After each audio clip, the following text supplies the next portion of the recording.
Hola a todos, bienvenidos a Filosofía de Película, yo soy Oscar.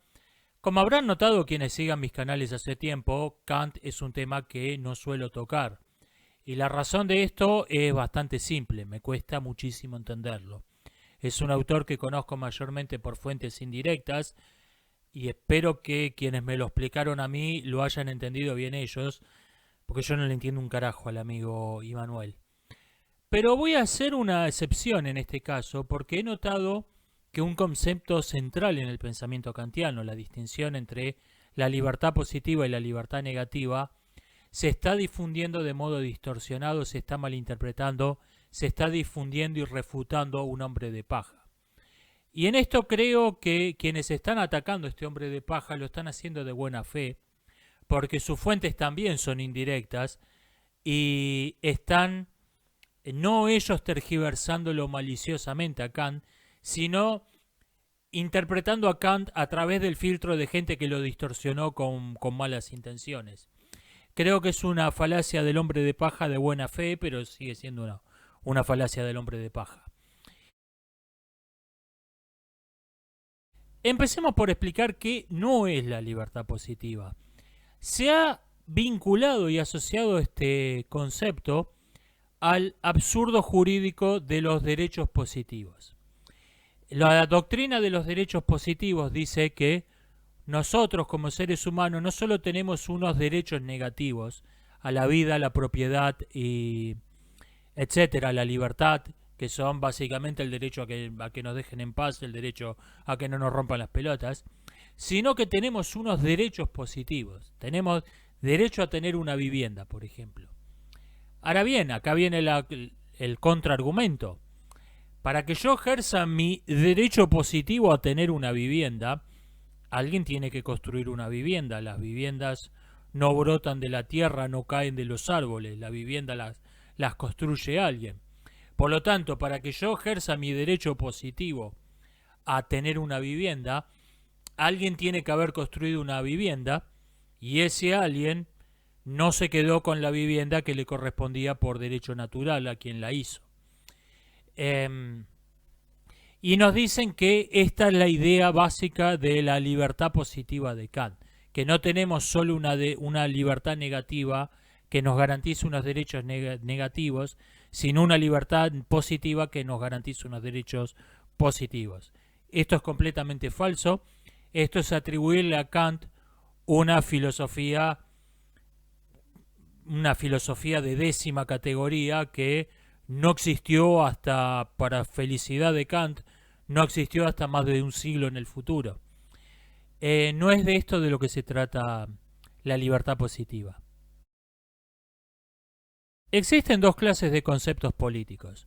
Unos ascienden de la práctica de la política real, de la diplomacia real, y se abstraen como reglas generales que se acuerda aceptar.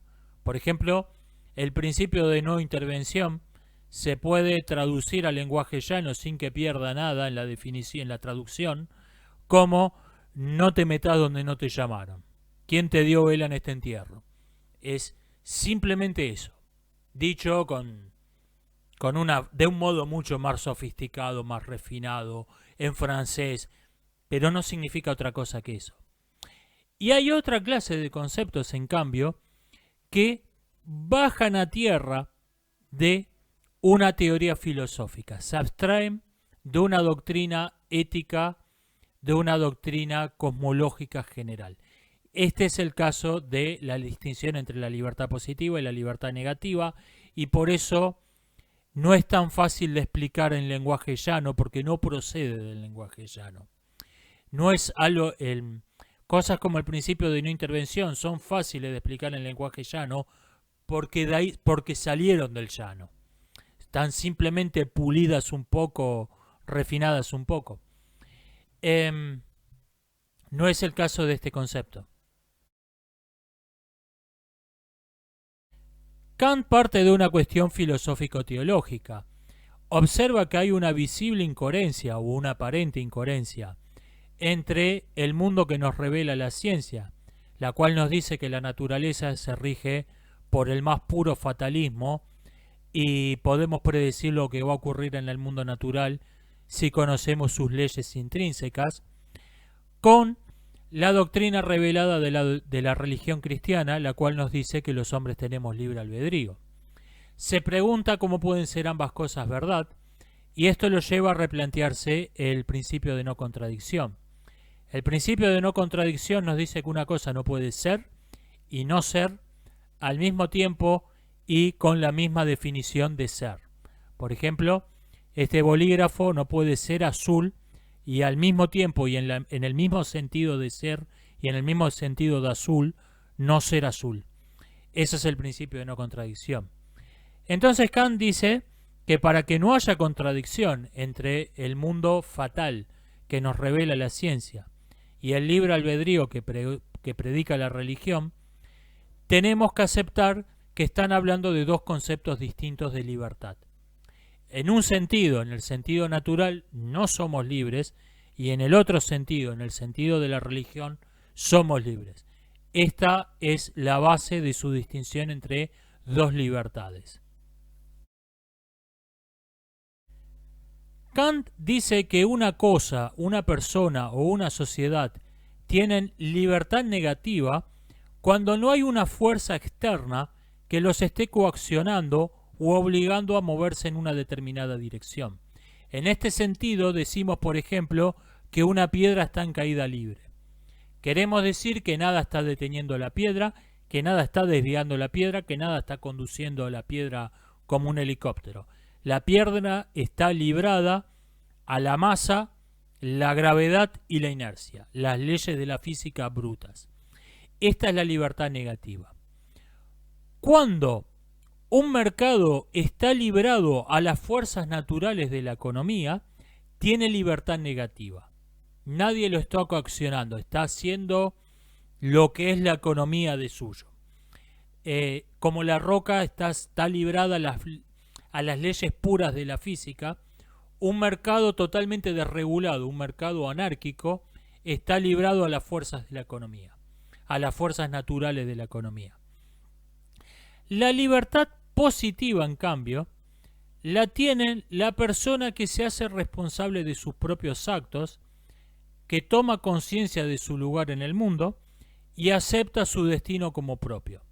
O sea, dice, ok, estoy cayendo, ¿qué puedo hacer dado que estoy cayendo? Aunque no haya sido libre para elegir estar cayendo. Es libre de ver qué hace con su situación. Esa es la libertad positiva. Kant distingue por eso dos clases de seres humanos, los adultos y los niños.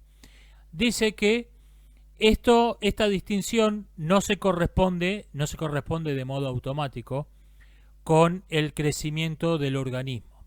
Una persona puede ser físicamente adulto y ser en su alma, en su conciencia, ser un niño y viceversa. Por motivos prácticos, fijamos una edad mínima para tener relaciones sexuales, para enlistarte en la milicia, para votar, para conducir un automóvil, etc. Y hacemos algunas excepciones razonables a esa edad mínima. No, esta persona pasó la edad mínima, pero no puede tener relaciones sexuales, no puede dar consentimiento sexual, no puede manejar un auto, no puede tener un arma. Pero esto es puramente convencional.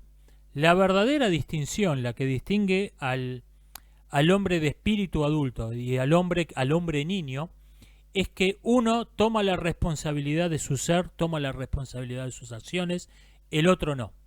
El otro se considera un ente conducido por las fuerzas de la historia, del mercado, del destino. No asume la responsabilidad de sus acciones. Por ejemplo, el 99% de los delincuentes son niños, aunque tengan 60 años. Si ustedes son mexicanos y el presidente de su país dice que toda la culpa de todo lo malo que pasa en México no es de él, no es de sus predecesores de inmediato, sino de la conquista española hace 500 años, están viviendo en un país que está gobernado por un niño. El presidente de su país es un niño. El adulto dice, ok, me encontré con esto, me enseñaron esto, voy a ver cómo perfecciono mi educación, nací en esta sociedad, voy a ver cómo mejoro lo que no me agrada. Estoy gordo, voy a hacer ejercicio. Aunque no sea culpable de su situación, asume la responsabilidad. Ok, voy a ver qué hago con lo que me encontré, con lo que hicieron no me acuerdo quién dijo, yo soy lo que decidí hacer con lo que quisieron hacer de mí. No sé quién lo dijo, pero dijo algo estupendo. Y este es el espíritu de la libertad positiva kantiana.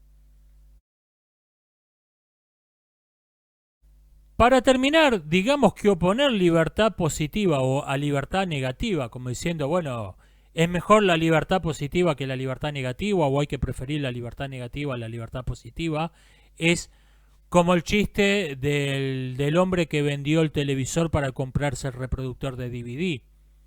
¿Para qué carajo querés el reproductor de DVD si no tenés un televisor? Bueno, la libertad negativa es el televisor, la libertad positiva es el reproductor de DVD. No tiene sentido, vamos a negar la libertad negativa en nombre de la libertad positiva, es un completo absurdo. La libertad positiva presupone como condición necesaria, no suficiente, la libertad negativa.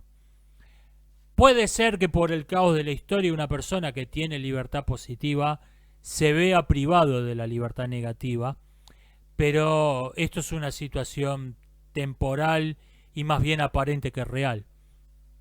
La libertad positiva presupone la libertad negativa. Para yo decidir, bueno, voy a ver qué hago, por ejemplo, voy a ver qué áreas de mi conocimiento estuvieron muy descuidadas en mi educación, voy a asumir la responsabilidad de esa laguna de conocimiento y me voy a instruir.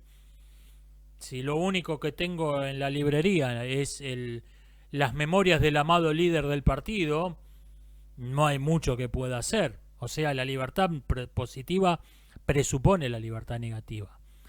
No hay una contradicción entre una y otra, no hay una rivalidad. No hay una rivalidad, no hay una situación de tenemos que elegir esto o lo otro, falso. Es útil el concepto de libertad positiva para darse cuenta de que la libertad negativa no basta. Con que uno pueda hacer lo que quiera, si uno no sabe qué tiene que hacer, si uno no tiene el conocimiento de que hay unas acciones, unas cosas que son preferibles a otras y que uno debe tomar por sí mismo la responsabilidad de mejorarse, eso no le da más que es la libertad aparente de las pizzerías. Tenemos 800 millones de variedades de un solo plato. Está bien, es mejor que nada, pero no es una gran libertad esa. Y por eso conviene hacer esta distinción. Con la libertad negativa sola no basta. Esto no quiere decir que la libertad negativa no sea imprescindible para vivir de modo realmente libre. Esto es todo por hoy. Expliqué lo mejor que pude, un tema donde, repito, estoy muy lejos de ser un experto. Nos estamos viendo hasta la próxima.